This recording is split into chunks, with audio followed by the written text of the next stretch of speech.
நீ உன் குடும்பத்தையே காப்பாற்ற முடியல, அதுக்கே யோகிதை இல்லை. நீ போய் என்ன மற்றவங்க குடும்பத்தையும் தமிழ்நாட்டு குடும்பத்தையும் காப்பாற்ற போற? சங்கீதா போனா போட்டோம், அண்ணனுக்கு புது அண்ணி கிடைப்பாங்க, நான் இருக்கேன், நான் கல்யாணம் பண்ணிப்பேன். சங்கீதா, விஜய் இந்த டைவர்ஸ் இப்போ இது வெளியில வரத்துக்கு காரணம் முதலமைச்சருடைய சிஸ்டர் செல்வி அவர்கள் தான். எவ்வளோ அயோக்கியத்தனமான ஒரு பேச்சு. செல்வி அரசியல் இருக்காங்க.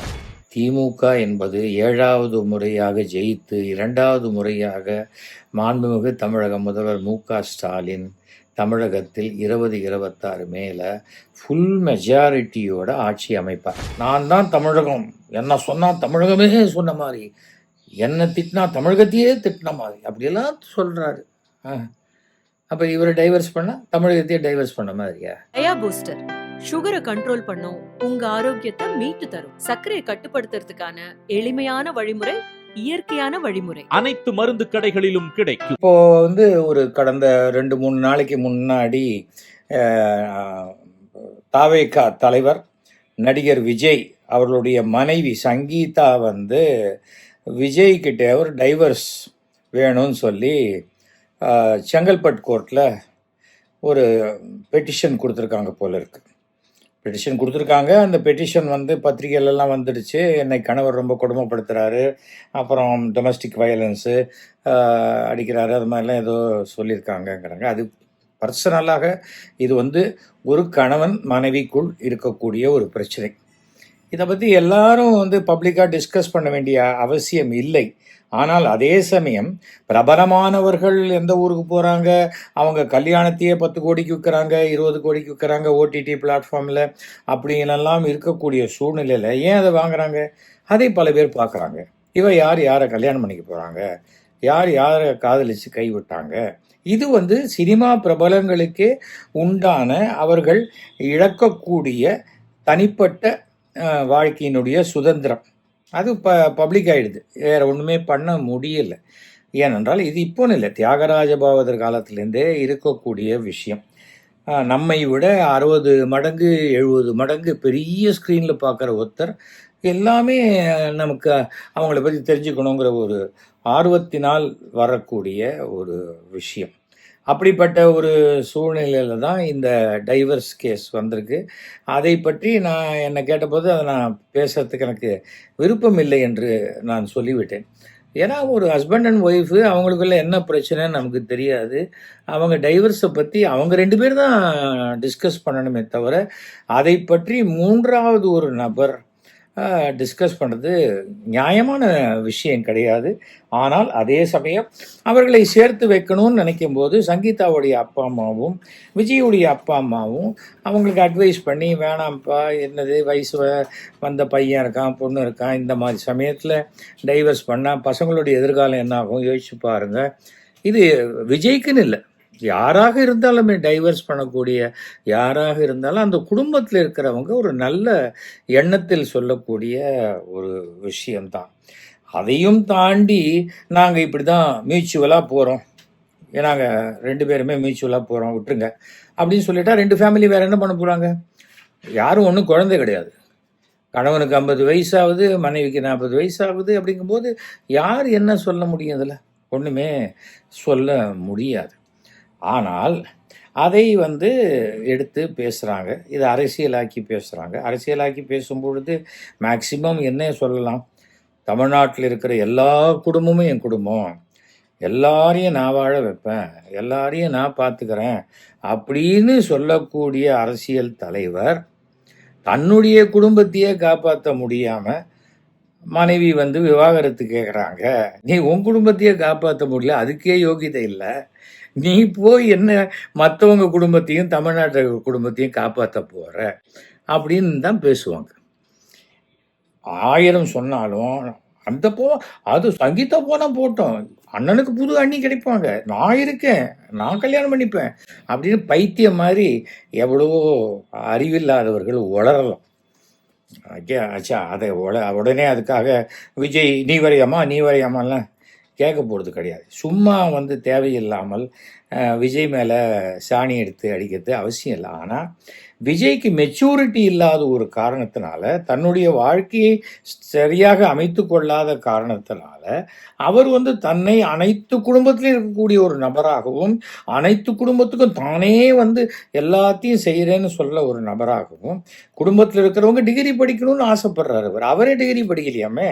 அவங்க அப்பா ஏதோ இன்டர்வியூவில் சொல்லியிருக்காரு, ஃபஸ்ட் இயர்லேயே டிஸ்கண்டினியூ பண்ணிட்டாரு அப்படின்னு. அப்போ என்ன மாதிரி இருக்காதீங்க. நான் செவுத்து கட்டையில் உட்காந்து அரட்டை அடிச்சுக்கினேன், சினிமான்னு சுற்றிட்டேன். ஆனால் நான் சினிமாவில் சக்ஸஸ்ஃபுல்லாக வந்துட்டேன். ஆனால் எல்லாரும் அது மாதிரி வர முடியாது. அதனால் நீங்கள்லாம் படித்து உருப்பிட்டு வாங்க, என்ன மாதிரி ஆகிடாதீங்க அப்படி சொல்லலாமே. ஏன் ரஜினிகாந்த் சொல்லலையா? நான் அளவுக்கு அதிகமாக குடித்த சிகரெட்டும் லிக்கரும் தான் என்னை இந்த உடம்பை இப்படி பாழ்படுத்திடுச்சு. அதனால் தயவு செஞ்சு இந்த பழக்கத்தெல்லாம் வச்சுக்காதீங்கன்னு அவர் சொல்லலை. அப்படி தைரியமாக சொல்லுங்கள். அதை சொல்ல தைரியம் இல்லாட்டா இந்த மாதிரி பொது வாழ்க்கைக்கு வந்து நின்றுக்கிட்டு அசிங்கப்படக்கூடாது. அது வேற விஷயம். இப்போ எதற்காக நான் சொல்கிறேன்னா, இப்போ புதுசாக இந்த அண்ணாமலை கல்ச்சருக்கு தான், அதுக்கு பிறகு தான் தமிழ்நாட்டு அரசியலை கெடுத்த பாழ்படுத்திய முக்கியமான நபரில் அண்ணாமலை ஒருத்தர். அதாவது தன் கட்சியில் இருந்தால் கூட தன்னை தவிர யாருமே ஜெயிக்கக்கூடாது, மற்றவங்க எல்லாரையும் ஒழிச்சு கட்டணும் அப்படிங்கிற ஒரு நல்ல நோக்கத்தோடு இருக்கக்கூடியவர். தன்னை சுற்றி இருக்கிற எதுவுமே வாழக்கூடாது, தான் மட்டும்தான் வாழணும். அதுவும் அடுத்தவங்க காசில் மாதம் 10 லட்ச ரூபா கொடுத்தா குடும்பத்தை நடத்தலாம், அவ்வளோதான். அப்படி இருக்கிறவர் வந்து நான் கோடிக்கணக்கில் இது வாங்குவேன் கேட்டால் பேங்க் லோன் கொடுக்குறாங்க, இது பண்ணுறாங்க, என்ன வேணால் சொல்லலாம். அது வேற விட்டுருங்க. ஏன்னா அண்ணாமலை ஃபைல்ஸுன்னே வர ஆரம்பிச்சு தான் அது பெருசாக இருக்கும். அது கவர்னர் மங்களாவே பத்தாது. வெளியில் வச்சா கவர்னர் வெளில வந்து பார்த்துட்டு போகலாம். அந்த மாதிரி அது எலெக்ஷன் வரும்போது மற்றவங்கெல்லாம் பேசுவாங்கன்னு வச்சுக்கோங்களேன். அது வேறு. அந்த வார் ரூமை வச்சு தான் அண்ணாமலை என்ன பண்ணார், ஒரு கட்சியை விட தனிப்பட்ட நபரை ப்ரமோட் பண்ணுறது, தன்னை பெருசாக்குறது, தன்னை பெருசாக பூஸ்ட் பண்ணி கிட்டத்தட்ட மாதத்துக்கு 1 கோடி ரூபா வரைக்கும் செலவழிச்சதாக தான் எல்லாரும் அப்போ சொன்னாங்க. அது வந்து உண்மை பேசு தமிழா, உண்மை பேசாது தமிழா, இப்படிலாம் சேனல்லாம் கொண்டு வந்து அந்த சேனலில் அவரை தவிர யாரையுமே வசதியாக பேசாமல் மற்றவங்க எல்லாரையும் கேவலப்படுத்தி பேசி என்னென்னமோ பண்ணினாங்க. கடைசியில் வந்து சில சவால் விட்டார், என்ன கட்சியை விட்டு எடுக்கிறேன்னு. கடைசியில் அந்த ஆள் தான் பதவியிட்டு போனார். நான் வந்து அந்த ஆளால் 5 தடவை போனார், டெல்லி வரைக்கும் போனார், அமித்ஷா வரைக்கும் பார்த்தார். என்ன அவரால் கட்சி விட்டு எடுக்க முடியல. ஆனால் இப்படிப்பட்டவர்கள் இருக்கிற கட்சியில் ஒரு மனுஷன் இருக்க முடியாது, மானமுள்ள மனுஷன் இருக்க முடியாது. நான் வெளியில் வந்துட்டேன். அண்ணாமலையினால வெளில வரல, அண்ணாமலையை போன்ற பலர் அந்த கட்சியில் இருக்காங்க. அதனால் எனக்கு அது ஒத்து வரல, எனக்கு அது சரியாக வரல. ஆனால் வந்துட்டேன், அவ்வளோதான். வாழ்க்கையில் நாமளே வெளிவந்த ஒரு கட்சி இருக்கட்டுமேங்கிற ஒரு பெருமையையும் என்னால் பாஜகவுக்கு கொடுக்க முடிஞ்சுது. இந்த வார் ரூமில் ஆதவ் அர்ஜுன் அதே ஸ்டைல், அண்ணாமலை பண்ண அதே ஸ்டைலில் வார் ரூமை வச்சுக்கிட்டு பண்ணி இதில் கொடுப்ப பிஸ்மின்னு ஒருத்தர் இப்போது பேசியிருக்கார். என்ன அவர் பேசின விஷயம் என்னன்னு சொன்னாக்க, அதாவது இந்த சங்கீதா விஜய் இந்த டைவர்ஸ் இப்போ இது வெளியில் வரத்துக்கு காரணம் முதலமைச்சருடைய சிஸ்டர் செல்வி அவர்கள் தான். எவ்வளோ அயோக்கியத்தனமான ஒரு பேச்சு. செல்வி அரசியலில் இருக்காங்களா சொல்லுங்கள்? முரசொலி செல்வம் அவர்களுடைய மனைவி. முரசொலி செல்வம் அவர் மறைந்த பொழுது அந்த துக்கம் கேட்கறதுக்காக அப்போது சங்கீதாவுக்கு போயிருந்தாங்களாம். அதுக்காக அது எல்லாத்தையும் துக்கத்தையும் விட்டுட்டு நீ வந்து எலெக்ஷன் வரும் அந்த டயத்தில் நீ வந்து டைவர்ஸ் பண்ணன்னு சொல்லுவாங்களா? யாராவது சொல்லுவாங்களா? நீ யோசிச்சு பாரு. அது எப்படி அரசியலில் இல்லாத ஒருத்தரை டிஃபேம் பண்ணுறதுங்கிறது.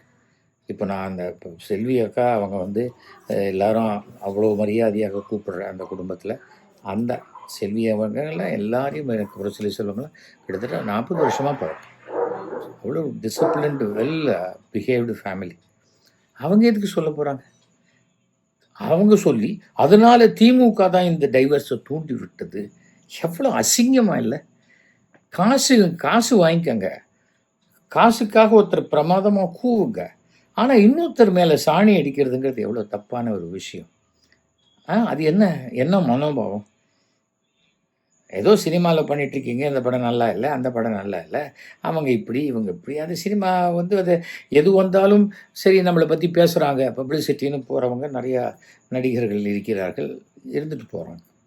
இப்போ த்ரிஷாங்கிற பேரை சொன்னதே தவறுங்கிறது தான் என்னுடைய கருத்து. சம்பந்தம் இல்லாமல் அந்த ஒரு பேரை அவர் அன்னைக்கு நம்முடைய நயினார் நாகேந்திரன் அந்த வார்த்தையை பேசியிருக்க கூடாது, தவறு. யாரோ ஏங்க ஒரு சினிமா நடிக்கணும், நடிகையும் ஸ்க்ரீனில் இன்னும் நெருக்கமாக வர்றவங்க, இன்னும் நெருக்கங்க, கொடுத்த காசுக்கு என்னங்க நெருங்கவே மாட்டேன்றீங்க, அப்படியெல்லாம் பேசக்கூடிய ரசிகர்கள் அவர்கள் தனிப்பட்ட முறையில் இருந்துட்டா ஏன் பதறாங்க? அதை பற்றி கவலைப்படுவது அந்த குடும்பமும் இந்த குடும்பமும் தானே. த்ரிஷா அரசியல்லே இல்லையே, அவங்க ஏதாவது அரசியல் இருக்கா? சொல்லியிருக்காங்க, எனக்கு சிஎம் ஆகணும்னு ஆசை. ஒருவேளை ஆகலாம், ஆக முயற்சி பண்ணலாம், என்ன வேணா இருக்கலாம். ஆனால் அதை ஒரு கட்சி தலைவர் சொல்லியிருக்க கூடாது, அவ்வளோதான். அது என்னுடைய கருத்து. நீங்கள் யாரை பற்றி, விஜயை பற்றி பேசணுமா, விஜயை பற்றி மட்டும் பேசுங்க. ஆதவர்ஜனாவை பற்றி பேசுங்க, புஷி ஆனந்தை பற்றி பேசுங்க, புதுசாக சேர்ந்த செங்கோட்டையவனை பற்றி பேசுங்க. பட் சம்பந்தம் இல்லாதவர்களை பற்றி பேசக்கூடாது, தவறான ஒரு விஷயம். யாருமே பதில் சொல்ல மாட்டாங்க அப்படிங்கிறதுனால என்ன வேணால் பேசலாமா? என்கிட்ட ஆதாரம் இருக்குது. ஆதாரம் என்ன ஆதாரம்? ஒரு ஆணும் ஒரு பெண்ணும் அவர்கள் சம்மதத்தின் பெயரில் ஒரு விஷயத்தை செய்தால் அதை 3வது மனுஷங்க கோர்ட்டே தடுக்க முடியாது பாஸ். இப்போ அந்த மாதிரி ஒரு நட்பு இருப்பதாக சங்கீதா கருதுவதானால் அது சங்கீதாவுக்கு மட்டும்தான் அந்த உரிமை இருக்கிறது. என் கணவர் ஒரு தவறான தொடர்பு வைத்திருக்கிறார், என்னை கவனிக்கலை, எனக்கு செலவுக்கு உண்டான பணத்தை கொடுக்கல, அந்த வீட்டுக்குள்ளே என்னை அனுமதிக்கலை, அவங்க என்ன வேணால் சொல்லலாம். ஆனால் 3வது நபர் சொல்லவே முடியாது. அப்படிப்பட்ட சூழ்நிலையில் ஒரு கேவலமான ஒரு விஷயத்தை எடுத்துக்கொண்டு இந்த பிஸ்மி பேசினது ரொம்ப சட்டத்துக்கு புறம்பான ஒரு விஷயம், சட்ட நடவடிக்கை எடுப்பதற்குண்டான ஒரு விஷயம். என்ன வேணால் பேசிட முடியுமா சொல்லுங்கள்? எல்லாருக்கும் ரூல் ஒன்று தானே, அது எப்படிங்க அது தப்பு இல்லையா? ஒரு பிஸ்மியோடலாம் நான் வயசில் ரொம்ப பெரியவன், அது அந்த ஒரு காரணத்துக்காக நான் சொல்கிறேன். நீங்கள் அரசியல்லையே இல்லையா பிஸ்மி? நீங்கள் ஏதோ சினிமா பார்க்குறீங்க, அதை பற்றி ஏற்றுறீங்க, அப்புறம் அந்த வர காசில் டூருக்கு போகிறீங்க, அங்கே போகிறீங்க, ஏதோ ஜாலியாக இருக்கீங்க, வேறு விஷயம் இல்லையா? உங்கள் டைவர்ஸை பற்றி யாராவது என்றைக்காவது பேசியிருக்காங்களா? யாரும் பேசலைல்ல. அப்போது தப்பு இல்லையா? ஏன்னா சிலதெல்லாம் கொஞ்சம் ஒரு சின்ன பணம் சம்பாதிக்கலாங்க, பணம் பீல கிடந்தா கூட எடுத்து அலம்பி வச்சுக்கலாம், அது ஒன்றும் அதே வேல்யூ தானே. அது பீல கிடக்குங்கிறதுனால வேல்யூ குறைய போகுதா அப்படின்னு நினைக்கலாம் சில பேர். ஐயா அது எதுக்கு நமக்கு, அது நம்ம காசே இல்லையே அப்படின்னு நினைக்கிறவர்களும் இருக்காங்க, ஏழையாக இருக்காங்க. அந்த மாதிரி ஏழையாக நேர்மையாக இருக்கிறவங்க தான் 45 பவுன் நகை கீழே கிடந்தா கூட கொண்டு போய் திருப்பி கொடுக்குறாங்க. நீங்கள் அந்த அளவுக்கு உயர்ந்தவர்களாக இருக்க வேண்டாம், ஆனால் வெறும் காசுக்காகவே, எவனோ ஒருத்தன் கொடுக்குற காசுக்காக யாரோ ஒருத்தர் ஃபேமிலியை அரசியலில் லிங்க் பண்ணி பேசுகிறீங்களே. அரசியல் எவ்வளோ ஆழமானது உங்களுக்கு தெரியுமா? அந்த அரசியலுடைய பாதிப்பு உங்களுக்கு வர ஆரம்பிச்சதுன்னா நீங்கள் அதுலேருந்து வெளில வர முடியுமா? யோசிச்சு பாருங்கள். யாரும் எந்த சமயத்துலையும் எல்லாரும் வந்து காப்பாற்றிட மாட்டாங்க.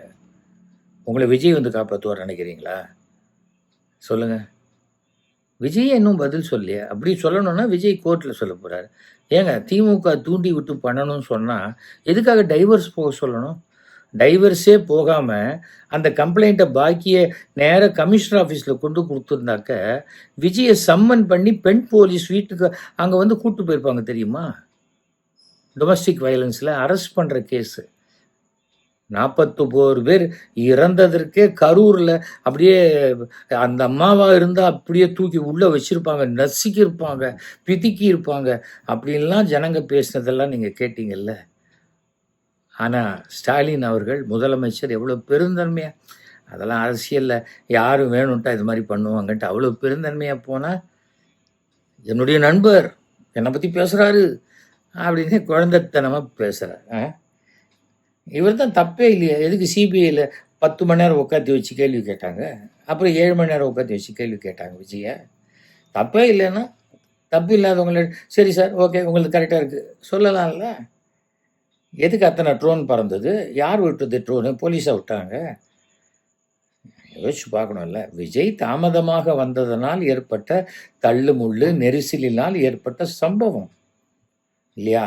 அதை வந்து விஜய் அதை அந்த அந்த ஒரு கில்ட்டி கான்ஷியஸ் கூட அவருக்கு இல்லாத ஒரு காரணத்தினால அது மரத்து போன மனதா என்னன்னு தெரியல. அது அவர் அப்படி இருக்கலாம். நான் ஒரு சர்வாதிகாரியாக வருவேன், எத்தனை பேர் தலையை வேணா சீவுவேன்னு ஒருத்தர் நினைத்தால் அவருடைய மனோபாவம் வேற. எல்லாருக்கும் பிடித்த தலைவனா நான் வருவேன், எல்லாருக்கும் பிடிச்ச மாதிரி நான் இருப்பேன் அப்படின்னு நினைக்கிற ஒரு தலைவர். அந்த மாதிரி இருக்கிற தலைவராகத்தான் இன்றைக்கு திரு ஸ்டாலின் அவர்கள் முதலமைச்சராக இருந்து கொண்டிருக்கும் காரணத்தினால தான் அந்த கரூர் சம்பவத்தில் விஜயை அரெஸ்ட் பண்ணாமல் தமிழக அரசு விட்டுது. பெருந்தன்மையாக ஒருத்தர் இருக்கிற காரணத்தினால அதை நீங்கள் பலகீனம் நினச்சி அவங்க வீட்டு குடும்ப பெண்களெல்லாம் பேசுகிறது ரொம்ப அயோக்கியத்தனம். பிஸ்மி, தயவு செஞ்சு பண்ணாதீங்க. பணம் வேணும்னா சொல்லுங்கள், பணத்துக்கு பணம் எங்கேருந்து வேணால் கிடைக்கும். பிஸ்மி, பணம் ஒரு பெரிய விஷயமா? பணம் வர வழியெல்லாம் உங்களுக்கு தெரியாதா? நீங்கள் 3 பேர் ஆரம்பிச்சிங்க ஒரு யூடியூப் சேனல், இன்றைக்கி அது சக்ஸஸ்ஃபுல்லாக போயிட்டுருக்குல்ல, அதில் வர பணம் பத்தாதா? எதுக்காக அரசியலை நீங்கள் ஏன் பேசுகிறீங்க? அரசியலை யாரும் பேசக்கூடாதுன்னு சொல்கிறதுக்கு யாருக்கும் ரைட்ஸ் கிடையாது. ஆனால் அரசியலில் தவறாக பேசி சம்பாதிக்கிறது நியாயமான ஒரு விஷயமே கிடையாது. அதை நல்லா தெரிஞ்சுக்கங்க. நான் இதை வந்து ஒரு சகோதரியை போன்று நான் செல்வியை கருதுவதனால நான் அவங்க சார்பாக பேசுகிறேன். நாளைக்கே செல்வி ஒரு கம்ப்ளைண்ட் கொடுத்தாங்கன்னா அதுக்கு நீங்கள் தான் ஃபேஸ் பண்ண போகிறீங்க, நாங்கள்லாம் இல்லை. ஆனால் திமுக என்பது 7வது முறையாக ஜெயித்து 2வது முறையாக மாண்புமிகு தமிழக முதல்வர் மு.க. ஸ்டாலின் தமிழகத்தில் 2026 மேலே ஃபுல் மெஜாரிட்டியோட ஆட்சி அமைப்பார். புரியுதா? நீங்கள் என்னக்கான கதறுங்க, என்ன வேணால் பண்ணுங்கள், வாட்ஸ்அப்பு, இந்த மீடியா, அந்த இது எக்ஸு, இது எங்கே வேணால் பேசுங்க. உங்களுக்கு சவுத் ஆஃப்ரிக்காலேருந்து, அமெரிக்காலேருந்து, ஈரான், ஈராக்கு, எல்லா ஊர்லேருந்தும் உங்களுக்கு ஆதரவு வரலாம். ஆனால் இங்கே யார் ஓட்டு போட போகிறாங்க, இங்கே யார் பூத்துக்கு வர போகிறாங்க அப்படிங்கிறது ஒன்று இருக்குது. அவ்வளோ அரசியல் உங்களுக்கு தெரிஞ்சிருமா மிஸ்பி? நீங்கள் ஒரு கவுன்சிலராக கூட இல்லையே. இல்லை, நான் கவுன்சிலர்கிட்ட பேசக்கூடாதா? பேசலாம், நீங்கள் பேசுங்க. இவங்க ஜெயிப்பாங்க, இவங்க தோப்பாங்க, இவங்களுக்கு இது கிடையாது. இப்போ கூட தான் நான் சொல்கிறேன், இந்த கிரீஷ் சோடங்கிற யாரோ ஒருத்தர், அவர் வந்து 25-35 சீட்டுக்கு குறைச்சலாக கொடுத்தா அதை ஏற்றுக்கொள்ளக்கூடிய மனோபாவம் இல்லை. யார்கிட்ட சொல்கிறாரு? ப்ரெஸ்ஸுக்கிட்ட போய் சொல்கிறாரு. உடனே ப்ரெஸ்ஸு பேசி சீட்டு வாங்கி கொடுக்குமா? அதை தீர்மானிக்க வேண்டியது யார்? முதலமைச்சர் ஸ்டாலின். இன்னைக்கு ஹவுஸ்ஃபுல்லாக ரொம்ப வழியுது டிஎம்கே கூட்டணி. அவர் இதே மாதிரி, அவரும் பிஜேபிக்கும் பெரிய வித்தியாசம் இல்லை. பிஜேபியில் இருக்கிறவங்களுக்கும் தமிழ்நாடுடைய கிரவுண்ட் ரியாலிட்டி தெரியாது. இதே போல் தான் காங்கிரஸ்லேருந்து வந்து பேசுகிறாரு பாருங்க, அவருக்கும் கிரவுண்ட் ரியாலிட்டி தெரியாது. இங்கே யாரோ தன்னுடைய ஆதாயத்துக்காக போட்டு கொடுக்குற விஷயத்தெல்லாம் நம்பிக்கிட்டு, அதை நம்பிக்கிட்டு ப்ரெஸ்ஸுக்கிட்ட போய் எனக்கு இவ்வளோ சீட்டு வேணும்னா ஒரு 4 ஷேர் எடுத்து போட்டு, இந்தாங்க இந்த 4 சீட்டு எடுத்துக்காங்க, இன்னும் 4 ஷேர் வேணுமா, இன்னொரு 8 சீட்டு எடுத்துக்காங்கன்னு அவங்க சீட்டு கொடுப்பாங்க. அதை வச்சுக்கிட்டு நீங்கள் அசம்பிளி போயிட முடியுமா? யாருமே என்ன ஒரு மெச்சூரிட்டியே இல்லாமல் இப்படி ஒரு பப்ளிக்கில் இருக்கீங்க. பிரபலமாயிட்டீங்க அப்படின்னா நீங்கள் பேசுகிறதெல்லாம் நிஜமாயிடுமா, இல்லை நீங்கள் பேசுகிறதெல்லாம் உண்மையாயிடுமா? அபத்தமாக இல்லையா? ஒரு சகோதரை போன்று பிஸ்மி, நான் உங்களுக்கு இதை ஒரு அட்வைஸாக பண்ணுறேன். அதை வச்சுனா ஒன்றும் இல்லை, இந்த கட்சியில் இருப்பார், அந்த கட்சியில் இருப்பார், ஒன்றும் ஆச்சரியமே பட முடியாது. மே மாதம் தோத்தோன்னு அவரே ஒரு பொக்கையை கொண்டு வந்து ஸ்டாலின் கிட்ட கொடுத்து என்னை எப்படியாவது இந்த கட்சியில் சேர்த்துக்கங்க அப்படின்னு வந்து சேரத்துக்கும் வாய்ப்பு இருக்கிறது. சரி, போ ஓரமாக உட்காரு அப்படின்னு சொல்லிட்டு அவரும் பெருந்தன்மையாக விடுறதுக்கும் வாய்ப்பு இருக்குது. ஓகேயா? அவ்வளோ பெரிய நான் தான் தமிழகம், என்ன சொன்னால் தமிழகமே சொன்ன மாதிரி, என்ன திட்டினா தமிழகத்தையே திட்டின மாதிரி அப்படியெல்லாம் சொல்கிறாரு. அப்போ இவரை டைவர்ஸ் பண்ணால் தமிழகத்தையே டைவர்ஸ் பண்ண மாதிரியா? எந்த வார்த்தையை எழுதி கொடுத்தா எவனாவது ஒருத்தன் எழுதி கொடுப்பான், அவன் வாங்குற காசுக்கு அவன் எழுதி கொடுப்பான். அதை படித்து நம்ம வாயிலேருந்து சொல்கிறதுக்கு முன்னாடி நம்ம மூளையை யூஸ் பண்ணணும் அப்படின்னு தெளிவான. நான் கூட தான் 95 படம் பண்ணியிருக்கேன். எனக்கு இந்த வசனம் ஏற்புடையது அல்லன்னா நான் சொல்ல மாட்டேன். மிஞ்சி போனேன்னு அந்த படம் வேணான்னு சொல்ல போகிறேன், வேணாம் போ. அந்த சுய மரியாதையும் சுய கௌரவம் கூட இல்லாமல் என்ன சம்பாதிச்சு என்னத்தை சாதிச்சிட போகிறோம்? எல்லாருக்கும் ஒரு விலை இருக்குது. ஆனால் விலை வைக்க முடியாத சில கொள்கைகளை நீ வச்சுக்கிட்டு இருந்தேன்னா உனக்கு விலை வைக்க முடியாது. அவ்வளோதான், அதை புரிஞ்சுக்காங்க. அவ்வளோதான் நான் சொல்லிக்க ஆசைப்படுறேன். இது வந்து திருப்பி திருப்பி பதில் சொல்கிறது தப்பு. ஆனால் மீண்டும் மீண்டும் உங்களை வன்மையாக நான் கண்டிக்கிறேன். முதலமைச்சர் நீங்கள் திமுகன்னு சொல்லுங்க. திமுக முதலமைச்சருடைய சகோதரி அவங்க அவங்க கார்டு வச்சுருக்காங்களா? DMK card. அவங்க இப்போ டிஎம்கேல நிர்வாகியாக இருக்காங்களா? அதிகாரத்தில் இருக்காங்களா? அவங்க டெய்லி பேட்டி கொடுக்குறாங்க. அவங்கள பற்றி ஏன் பேசுகிறீங்க? தப்பு செய்யாதீங்க. இதுக்கு மேலே எனக்கு ஒன்றும் சொல்ல தெரியல. ஏன்னா உங்களெல்லாம் பார்த்தா சில சமயம் பரிதாபமாக இருக்குது. ஒரு காசுக்காக என்ன வேணால் பண்ணலாம் அப்படின்னா அது சரியா இல்லை. இன்றைக்கி குஷ்பு பேசுகிறாங்க ஒரு மீட்டிங்கில். அவங்க ஒரு கட்சியில் இருந்தாங்க. அந்த கட்சி ஸ்டாண்ட் எடுத்து இன்னொரு கட்சியை திட்டினாங்க. வேறு கட்சிக்கு போனாங்க. அந்த கட்சி ஸ்டாண்ட் எடுத்து இன்னொரு கட்சியை திட்டுறாங்க. அது கட்சியுடைய ஸ்டாண்டு. ஆனால் எந்த சமயத்திலையும் அந்த தரம் தாழ்ந்து பேசினவங்க கிடையாது. அட்லீஸ்ட் வாங்க, தைரியமாக வாங்க. உங்களுக்கு அரசியல் பண்ணணும்னு ஆசையா? ஒரு கட்சியில் சேருங்க, ஒரு பதவி வாங்கிக்கோங்க, அப்போ பேசுங்க. அப்போ கூட தரம் தாழ்ந்து பேசணும்னு அவசியமே கிடையாது. அதுக்காக தான் நான் அதை சொல்லணும்னு ஆசைப்பட்றேன். எனக்கு தெரிந்த வரைக்கும் விஜய் சங்கீதா அவங்க அந்த டைவர்ஸ் இல்லாமல் வாழ்க்கையை குடும்பத்துக்கு பார்த்துக்கிட்டு தொடர்ந்து வாழ்ந்தால் ரொம்ப சந்தோஷம். வாழ்க்கையில் வெற்றிகரமான காதல் திருமணம்ங்கிறது எப்படின்னா, நாங்கள் காதலித்தோம், 5 வருஷம் காதலித்தோம், ராப்பகலாக காதலித்தோம், அதுக்கப்புறம் கல்யாணம் பண்ணிக்கிட்டு எத்தனையோ எதிர்ப்பையும் மீறி இன்றைக்கி 50வது வருஷம் எங்கள் திருமண நாளை கொண்டாடுறோம், எங்கள் பேரம்பேத்திகளோடு கொண்டாடுறோம் சொல்கிறான் பாருங்கள். அவங்க தான் உண்மையான கணவன் மனைவிகள். அவ்வளோதான். எல்லாருக்கும் ப்ளஸ் மைனஸ் இருக்கும். அதை பொறுத்துக்கிட்டு போகிறது தான் கணவன் மனைவி. ஆனால் அந்த கணவன் மனைவிக்குள்ளே நடுவில் உள்ளே பூந்து அதை கெடுத்து சரியான விஷயம் கிடையாதுங்க. தப்பு பண்ணாதீங்க. அது கணவன் மனைவிக்குள்ளே இருக்கக்கூடிய விஷயம் பர்சனல். கோர்ட்டுக்கு வரும்போது அது எப்படி பர்சனல்னு கேட்கலாம். கோர்ட்டுக்கு வந்துருச்சு. ஆனால் அதையே எடுத்து பேசிக்கிட்டு இருந்தால் அது சரியாக இருக்காது. ஏன்னா அது ஒரு ஒரு மன வேதனையில் இதுக்கு மேலே டாலரேட் பண்ண முடியாதுங்கிற கண்டிஷனில் தானே அந்த பொண்ணு கோர்ட்டுக்கு வராங்க. அப்போது நீங்கள் திருப்பி திருப்பி விஜயை பற்றி பேசும்போது இன்னொரு ஏதோ கட்சியில் இருக்கிறவங்கெல்லாம் பேசுகிறாங்க. என்ன சங்கீதா போனால் போட்டோம், யாரை போட்டோன்னு சொல்கிறது? என்னங்க இது? சரியான ஒரு விஷயம் இல்லை. எங்கே வேணால் இருங்க, நீங்கள் என்ன வேணாலும் பேசுங்க, எத்திக்ஸ் இல்லாத பேசாதீங்க. நமக்குன்னு ஒரு சின்ன அந்த எத்திக்ஸ் இருக்கணும். அந்த எத்திக்ஸ்ங்கிறது என்னங்கிறத டிக்ஷனரியெல்லாம் பார்த்து தெரிஞ்சுக்கங்க. அவ்வளோதான். சில சமயம் நீங்கள் கேட்குற சில விஷயங்கள் நீ மட்டும் ஒழுங்கான்னு கேட்கலாம். நான் ஏதாவது தவறு செய்திருந்தால் உடனடியாக மன்னிப்பு கேட்பேன். நான் வருத்தம் தெரிவிக்க மாட்டேன். என்னை மன்னிச்சிருங்க, இது தெரியாமல் செய்த தவறு அப்படின்னு மன்னிப்பு கேட்கக்கூடிய தைரியம் உண்டு. நான் சோவுடைய சிஷ்யன். ஓகேயா? மன்னிப்பு கேட்குறதுக்கு கூட ஒரு தைரியம் வேணும். புரிஞ்சுதா? அது வேறு. விட்டுருங்க. சட்ட ரீதியாக அணுகணுமா? சட்ட ரீதியாக நான் சுப்ரீம் கோர்ட் வரைக்கும் போய் எனக்கு உண்டான நியாயத்துக்காக நான் போராடுவேன். ஆனால் அதுக்கு நடுவில் யாருக்காவது மனசு புண்பட்டிருந்தால் மன்னிப்பு கேட்க நான் தயங்க மாட்டேன், கூச்சப்பட மாட்டேன். ஏன்னா மன்னிப்பு கேட்குறதுங்கிறது அதுவும் பெரிய மனசும் ஏதாவது இருந்தால் தான் முடியும்.